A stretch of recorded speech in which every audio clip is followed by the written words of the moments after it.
ఇయాల వార్తలన్నీ తెలంగాణ తల్లి మీదేనబ్బా. సర్కారోళ్ళకెళ్ళి ప్రతిపక్షం దాకా, అసెంబ్లీ నుంచి సచివాలయం దాకా, ముఖ్యమంత్రి నుంచి మాజీ మంత్రుల దాకా మొత్తం చూద్దాం. మొదలైతే హెడ్లైన్స్. దర్శనమిచ్చిన తెలంగాణ తల్లి, 9 మందికి జాగలు, తలో కోటి.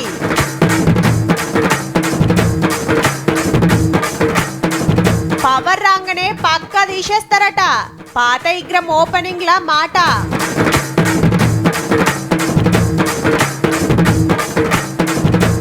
హైకోర్టుల చెన్నమనేనికి షాక్, అయినా సార్కేం బడది ఫరాక్.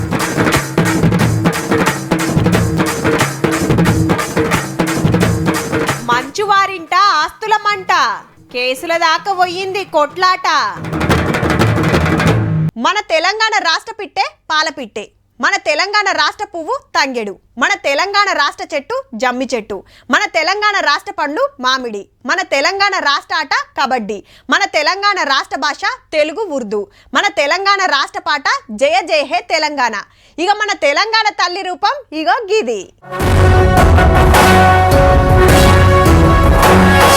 జయ జయ హే తెలంగాణ జననీ జయ హే ముకోటి గొంతుకలు ఒక్కటైన చేతనం, తరతరాల చరితగల తల్లి నీరాజనం, పదపదాన నీ పిల్లలు ప్రణమిల్లిన శుభకం. ఇయాల్టికెళ్ళి ఈ అమ్మే మన తెలంగాణ తల్లి. 33 జిల్లాలకెళ్ళి వచ్చిన 1000 మంది అమ్మలక్కల సప్పట్ల నడుమ సచివాలయంలో ఫస్ట్ విగ్రహం ఓపెన్ అయింది. తెలంగాణ రాష్ట్రం వచ్చినాక సర్కార్ తరపున అధికారికంగా అమ్మ బొమ్మ పెట్టుడు సుతి ఇదే తొలుతా. అప్పట్లో డిసెంబర్ 9 తారీఖు నాడే ఢిల్లీకి వెళ్లి తెలంగాణ ప్రకటన వచ్చినందుకు అదే దినం ఈ కార్యం పెట్టిర్రన్నట్టు.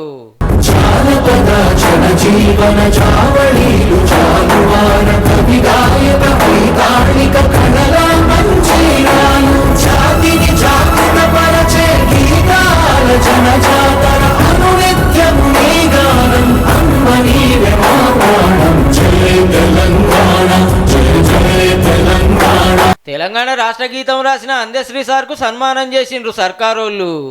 నిన్నటి 10 సంవత్సరాల కాలములో ఆవిష్కరించిన అమ్మ బొమ్మ దేవతకు ప్రతిరూపమైతే అది గుళ్ళల్లో పెట్టుకోవడానికి ఈ అమ్మ తెలంగాణ ప్రజలు గుండెల్లో పెట్టుకునే అమ్మగా, అమ్మకు తెలంగాణ అమ్మకు శరణాగతి శరణాగతి శరణాగతి. ఈ విగ్రహాన్ని తయారు చేసిన గంగాధర్ సారు, రమణారెడ్డి సార్లకు సన్మానం జరిగింది. ఆగస్టు 15, జనవరి 26 ఏ రకంగా జరుగుతాయో ఈ రాష్ట్ర పండుగ కూడా డిసెంబర్ 9 నాడు ప్రతి సంవత్సరం జరిగే విధంగా ఈ రోజు చట్టసభలో ఒక స్టేట్మెంట్ ఇచ్చారు. అంతేకాదు ఈ తల్లి రూపం మార్చబోతే కేసులు అయ్యేటట్టు గొట్టు రూల్స్ తెస్తుర్రట. భవిష్యత్తులో ఈ నమూనాను మార్చాలన్నా, ఈ కార్యక్రమాన్ని ఎవరన్నా అవమానించాలన్న ఆలోచన చేస్తే చట్టపరంగా వాళ్ళ మీద చర్యలు తీసుకునే అవకాశం కూడా ఉంటుంది. తెలంగాణ కోసం రాసిన కవులు, కళాకారులు, జర్నలిస్టులకు సాయం కావాలని డిసైడ్ చేసింది గవర్నమెంట్. అయ్యోనివా నువ్వు అవ్వోనివా అని రాసిన గూడ అంజన్న, పొడుస్తున్న పొద్దు మీద అని గర్జించిన గద్దరన్న, బండెనక బండి గట్టి పాట రాసిన బండి యాదగిరి, అందశ్రీ, గోరెటెంకన్న, సుద్దాల అశోక్ తేజ, జయరాజు, జర్నలిస్టు పాశం యాదగిరి, అమర్ల స్తూపం చెక్కిన ఎక్క యాదగిరి సార్లకు ఆసరైతారట. వారికి ఫ్యూచర్ సిటీలో 300 గజాల ఇంటి స్థలాన్ని ఇవ్వడమే కాకుండా ₹1 కోటి నగదు ఇవ్వడం ద్వారా ఒక తామర పత్రాన్ని తెలంగాణ రాష్ట్ర ప్రభుత్వం ద్వారా వారికి ఇవ్వడం. అటెనక డ్రోన్ షో, ఏడాదిలో పెట్టిన పథకాలు, పబ్లిక్ కు జరిగిన ఫాయిదాలు ఇట్లా చూపించిండ్రు.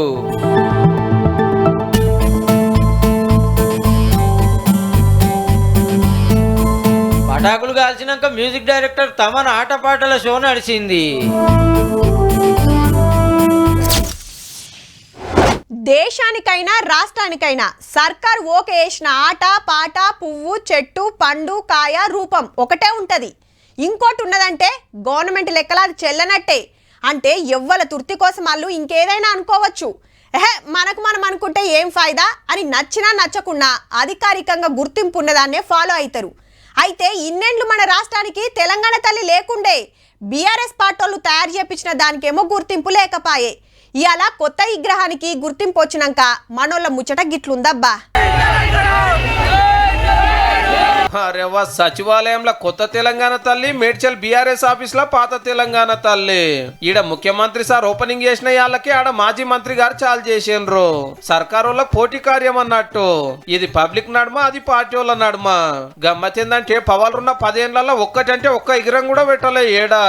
ఇంత పెద్ద సచివాలయం కట్టినా, 20 మీద కలెక్టర్ బంగ్లాలు కట్టినా, ఎస్పీ ఆఫీసులు కట్టినా తెలంగాణ తల్లి ఆగుపడదు మరి.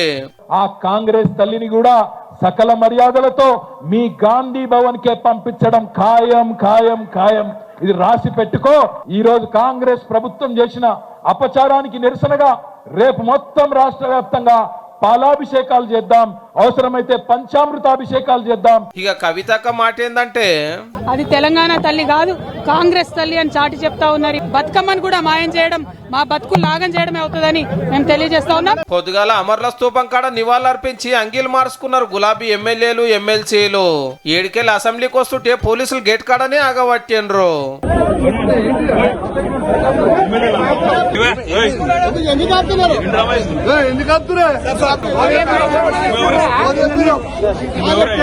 అదాని రేవంత్ అన్నదమ్ములని బొమ్మలున్న ఈ టీ షర్టులు తీసేస్తే లోపలికి రానిస్తామన్నారు. చెల్ గిదేం రూల్ అని వాళ్ళు.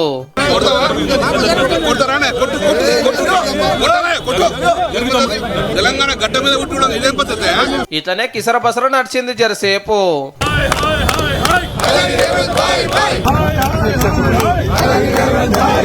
ఎంత కూకుటలేరని బండ్లు తెచ్చి అందరిని ఎక్కిస్తే ఉద్యమ పాటలు వాడుకుంటా బీఆర్ఎస్ పార్టీ ఆఫీస్ కాడుకొచ్చినారు. ఈడ ధర్నా చేసిరు కా ఫోటోలు చూపెట్టుకుంటా. వీళ్ళొచ్చురుతోటి అమర్ల స్తూపం అపవిత్రమైందని పసుపు నీళ్లు చల్లిరు కాంగ్రెస్ వాళ్ళు. ఇటు చూడండి, రైతుల తిప్పలు పట్టించుకుంటలేరని ట్రాక్టర్ మీద అసెంబ్లీకి వచ్చిండు BJP MLA Payal Shankar sir. జీతాలు పెంచాలనే డిమాండ్ తోటి ఆశా వర్కర్లు అసెంబ్లీ కాడికి వస్తే అరెస్ట్ చేసిండ్రు. ఏమైందో ఏమో సిఐ గారు చెంప మీద జరిచింది ఈ అక్క.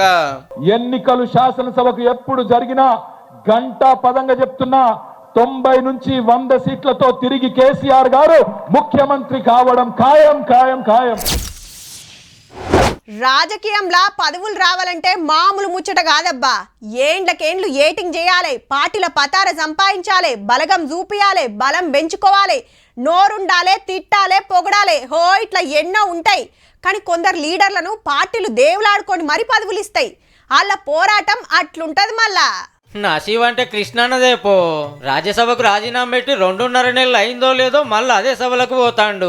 వైసీపీ ఇచ్చిన సీట్లకెళ్ళి దిగొచ్చి ఇప్పుడు బీజేపీ సీట్లకు పోతున్నాడు. బీసీల పెద్దన్న కాకుంటే మళ్ళా ఆంధ్రాకెళ్ళి రేపు విజయవాడకు పోయి కాగితాలు సమర్పిస్తాడట పార్లమెంట్ కు నిలబడుతున్నట్టు. రాజీనామా పెట్టినాడు ఏమన్నాడంటే ఈ పదవితోటి పోరాటం చాలతలేదు, బీసీలందరిని ఒక్కటి చేస్తా, ఇక నా తడాకేందో చూపిస్తా అన్నాడు. మరి ఇప్పుడు అదే రాజ్యసభ, అదే పదవి. మారింది ఏందంటే పార్టీ. తెలంగాణ లెక్కనే దేశమంతా బీసీ జనాభా లెక్క పెట్టాలనే డిమాండ్ నడుస్తుంది. అట్లయితే బీసీలకు రాజకీయ పదవులు పెరుగుతాయి. ఇసొంటి వాళ్ళ బీసీ లీడర్ కు టికెట్ ఇచ్చి ఎంపీని చేస్తాండ్రు. వాళ్ళని మంచిగా చూసుకుంటున్నాం అని సాటింపో, లేకుంటే వాళ్ళ బలగాన్ని లెక్క పెట్టబోతున్నాం అనే సిగ్నల్. ఎందుకంటే ఎస్సీ వర్గీకరణకు సెంటర్ వాళ్ళు తొవ్వ సాఫ్ చేసే ముంగట మందకృష్ణ మాదిగ సార్ ను దగ్గరికి తీస్తున్నారు. మరి ఇప్పుడేమైతుందో కానీ టీడీపీ టికెట్ మీద ఎమ్మెల్యేగా గెలిచి కాంగ్రెస్ టికెట్ మీద ఓడి వైసీపీ హిమ్మత్ తోటి ఎంపీ అయ్యి ఇప్పుడు బీజేపీ సపోర్ట్ తోటి మళ్ళోపారి రాజ్యసభకు పోతున్న బీసీల పెద్దన్నకు శుభాకాంక్షలు.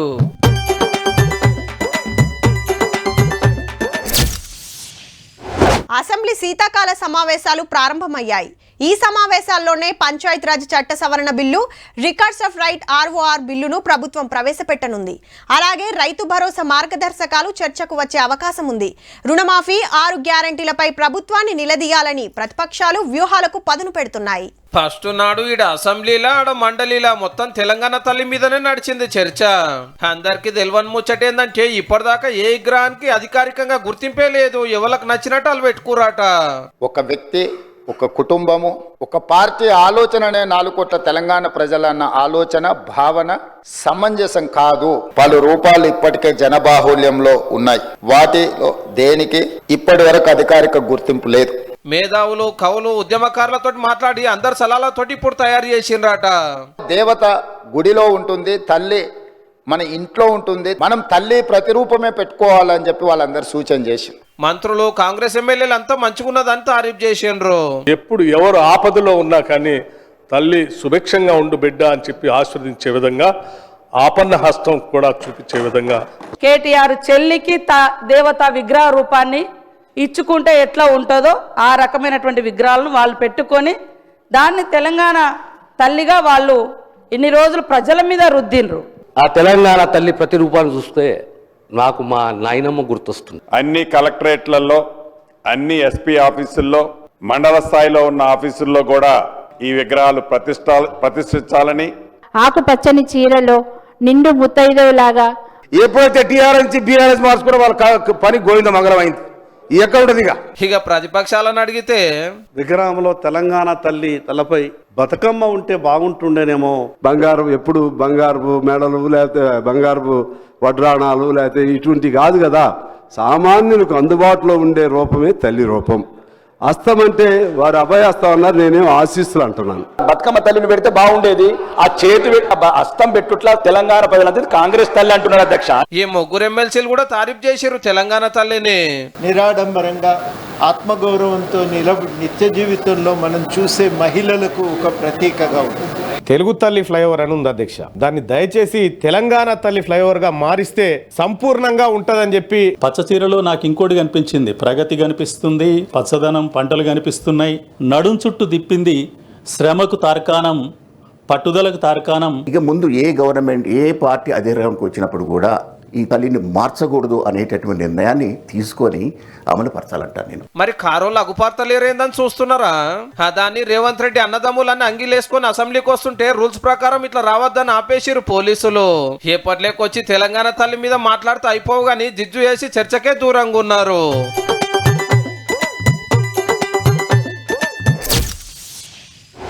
ఇయాల రేపు కోర్టులు కేసులంటే మనం బుగులు పడతాం గాని లీడర్లు అయితే కాదబ్బా. ఒగోగల మీద ఎన్నో కేసులుంటాయి. ఏండ్ల కమానం కోర్టులలా నడుస్తూనే ఉంటాయి. వాయిదాల మీద వాయిదాలయ్యి తీర్పులు చెప్పే వరకు లీడర్లు అంతకంటే పెద్ద పదవిలకు పోవచ్చు. పదవి కాలం ఒడిసి మాజీలే కావచ్చు. ఎక్కాల్సిన రైలు జీవితకాలం లేట్ అన్నట్టు ఓ కేసుల సుతగ్గా అట్లనే అయిందబ్బా. ఎంత తిప్పల పడ్డా చిన్నమనేని గారి మాట ఎల్లలే హైకోర్టులా. మన దేశం మనిషే కాదు జర్మనీ దేశం అని తీర్పు వచ్చింది. అలా దొంగ కాగితాలు చూపెట్టినందుకు కోర్టు గరమై 30 లక్షల దండుగా వేసింది. అందులోకెళ్ళి 25 లక్షలు ఆది శ్రీనివాస్ సార్ కు, 5 లక్షలు లీగల్ సెల్ కు. రమేష్ సార్ మీద 15 ఏళ్ళు ఓట్లాడి గెలిచింది ఈసారే. మరి ఓ వైపు ఆయన ఓసీఐ కార్డును కూడా కలిగి ఉన్నాడు. ఓసీఐ కార్డు హోల్డర్ కు మన భారతదేశంలో ఓటు హక్కు కూడా వేయడానికి అనర్హుడని చట్టం చెప్తుంది. అయినా 3 మాటల ఎమ్మెల్యే గెలిచిండు ఎములాడకెళ్ళి. ఓ పారి సైకిల్ మీద, 2 మాటల కారు గుర్తు మీద. కరీంనగర్ లో పుట్టిన చిన్నమనేని రమేష్ సారు చదువుల కోసం జర్మనీ పోయి అక్కడ ఆమెని లగ్గం చేసుకుని ఆ దేశం పౌరసత్వం తీసుకున్నాడు. కానీ ఇక్కడికి రాగానే పార్టీలు టికెట్లు ఇచ్చుడు, సార్ అసెంబ్లీకి వచ్చాడు. చేల అంతా తొండి అని ఆయన మీద ఓడిపోయిన ఆది శ్రీనివాస్ సార్ అప్పట్లోనే హైకోర్టుకు పోతే ఇన్నేళ్లు వాయిదాల మీద వాయిదాలు నడిచి ఇయ్యాల ఆఖరి తీర్పు వచ్చింది. 30 లక్షలు దండగేసుడు మంచిగానే ఉన్నది కానీ ఈ తీర్పుకు 15 ఏళ్ళు పట్టింది. కేసు వేసినాక కూడా 2 మాటల ఎమ్మెల్యే అయ్యిండు బాజాప్తా. మొన్న టికెట్ రాలే, కారు ఓడినాక విమానం ఎక్కి జర్మనీ పోయిండు. రమేష్ సార్కి ఇప్పుడు 10 ఏం లేదు కాబట్టి ఫరక్ పడేది కూడా ఏం లేదు.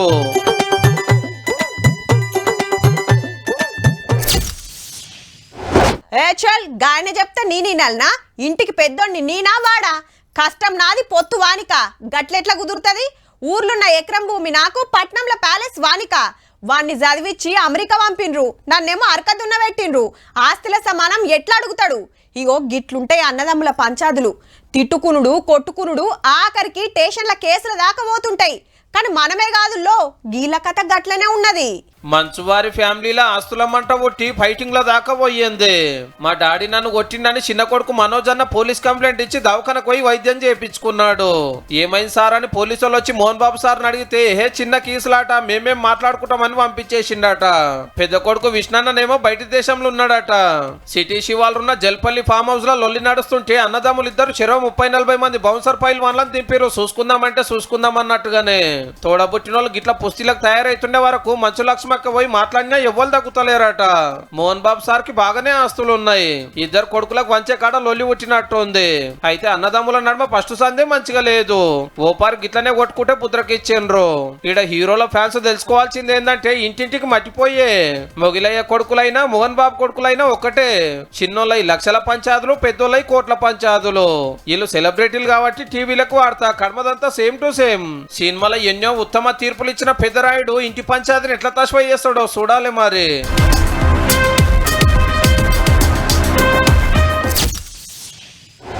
ఏసీబీ వలలో అవినీతి తిమింగలం. ఏసీబీకి చిక్కిన మరో అవినీతి చేప. 10,000 లంచం తీసుకుంటూ ఏసీబీ అధికారులకు పట్టుబడిన జూనియర్ అసిస్టెంట్. 50,000 లంచం తీసుకుంటూ దొరికిన అగ్రికల్చర్ ఆఫీసర్. ఇగో ఇట్లా ఆడ ఆఫీసర్ ఈడ ఈ ఆఫీసర్ లంచం తీసుకుంటానే వార్తలు బొచ్చడు చూసినాం. సర్కార్ ఆఫీసులలో పనులు కావాలంటే ఎవరికి ఎంత చదివియాలనో అంత చదివియాల్సిందే, లేకుంటే పని అటు మనం ఇటు. అన్నకు పానం మంచిగా లేనట్టుంది, అంబులెన్స్ లా దావకానకు తీసుకుపోతున్నారు. ఇదెక్కడి కథరో పైల్వాన్లు బాడీలు చూపియబట్టిరి. చిత్రం అనిపిస్తుందిలే. అవినీతి మీద ఇదో తీరు నిరసన. ఇయాల అవినీతి వ్యతిరేక దినోత్సవమట. నిజాయితీ దావకండ్ల బెడ్డెక్కితే అవినీతి బాడీ బిల్డర్ లెక్క తయారైతుంది. అందరం కలిసి కొట్లాడాలని వరంగల్లా జ్వాల అనే సంఘపోళ్ళు గిట్ల వేసిండ్రు. నీతి చనిపోయే స్థాయిలో ఉంది, కానీ అవినీతి మాత్రము బాడీ బిల్డర్ లెక్క కండలేరి గట్టిగా దృఢంగా ఉంది. ఫాస్ట్ ట్రాక్ కోర్టులో ఏర్పాటు చేసి త్వరగా వాళ్ళకి శిక్షణ పడే విధంగా చేయాలి. ఈ గిటు చూడుర్రి, నోట్ల కట్టలు లేవు, రంగు బాటలు లేవు, కానీ లంచం కేసులో అరెస్ట్ అయిండు సారు. గదేంది అంటారా? లంచం అడుగుడు సుత నేరమే మరి. ఖమ్మం కలెక్టరేట్ ట్రెజరీ డిపార్ట్మెంట్ లా సీనియర్ అసిస్టెంట్ అట. సర్కార్ కొలువు చేసి రిటైర్ అయిన ఒకరికి 4 లక్షల పింఛన్ పైసలు వచ్చేదుంటే 100కి 10 చొప్పున అంటే 40,000 కమిషన్ అడిగిండట. వాళ్ళు ఏసీ బోర్లకు ఫోన్ కొట్టే వరకు సార్ పని అయిందన్నట్టు. అయితే ఎక్కడైనా ఆఫీసర్లు పైకం తీసుకుంటుంటే పట్టేస్తారు, కానీ గిడ పైసా కూడా చేతిలో పడకుండానే కేసు అయినందుకు పాపం ఎంత ఫీల్ అవుతున్నాడో పో. చూసిండ్రు కదా, ఇక ఇవ్వుళ్ళ ఇయాల్టి తీన్మార్ ముచ్చట్లు ఉంటామల్లా. నమస్తే.